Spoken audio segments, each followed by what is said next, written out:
I came to visit Switzerland seriously, I suppose, and to stay for a few months, because in 1972, when we were just about to be in receipt of, for the first time, big record royalties, because we'd never earned any money up until then. Suddenly 1972, there's all these big checks, all this money's coming through, you see.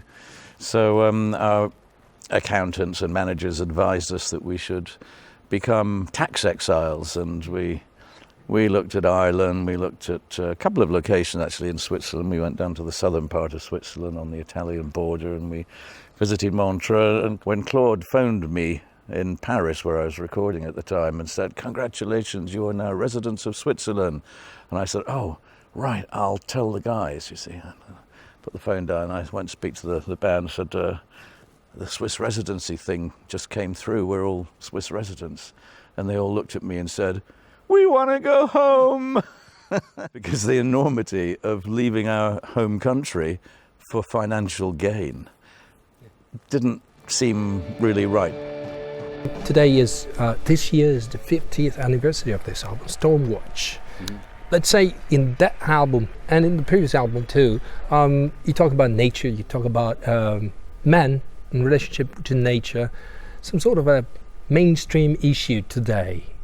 Were you too much ahead that time? To me, it was a mainstream issue, climate change, which began to reach the public through popular scientific press and media in 1970s. And 1973, I wrote my first climate change song called "Skating Away on the Thin Ice of the New Day," which was a song predicated on popular scientific opinion that we were facing a change of climate, but towards a mini ice age. Skating away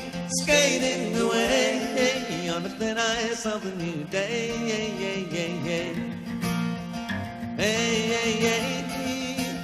As I get older, I form certain inescapable conclusions about such issues as globalization, climate change, environmental damage, all of the things that are a matter of increasing urgency, and which certain world leaders refuse to acknowledge for reasons, I assume, because they are power crazy, they are immoral, and really rather stupid people.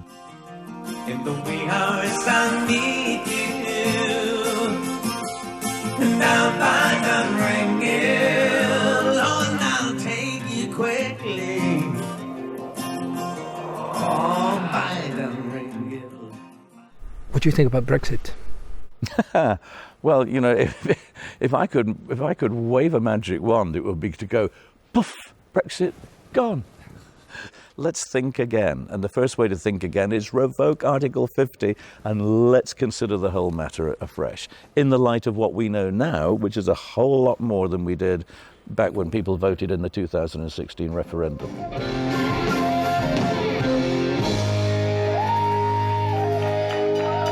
Let's go back to the music.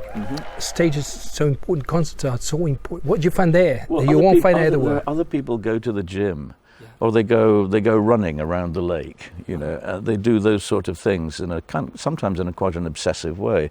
So you know, this is my workout. There's a couple of hours of aerobics every night on stage is plenty for me, and so there's that sort of very basic physical engagement, the mental engagement, the challenge of remembering all of that music every night, remembering all of the lyrics, you know, apart from all the phrases and solos and things I have to recollect. And it's a good thing to be engaged in that way. And luckily I have the kind of job, no one's going to tell me to retire.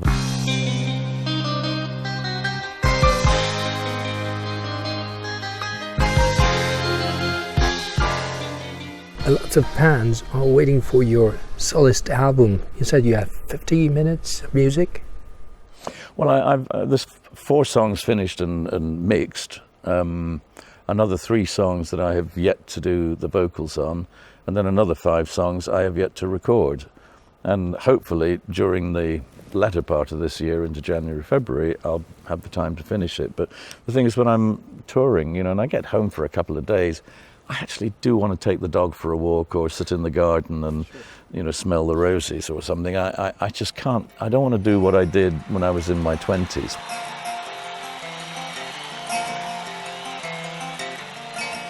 Really don't mind if you sit this one out.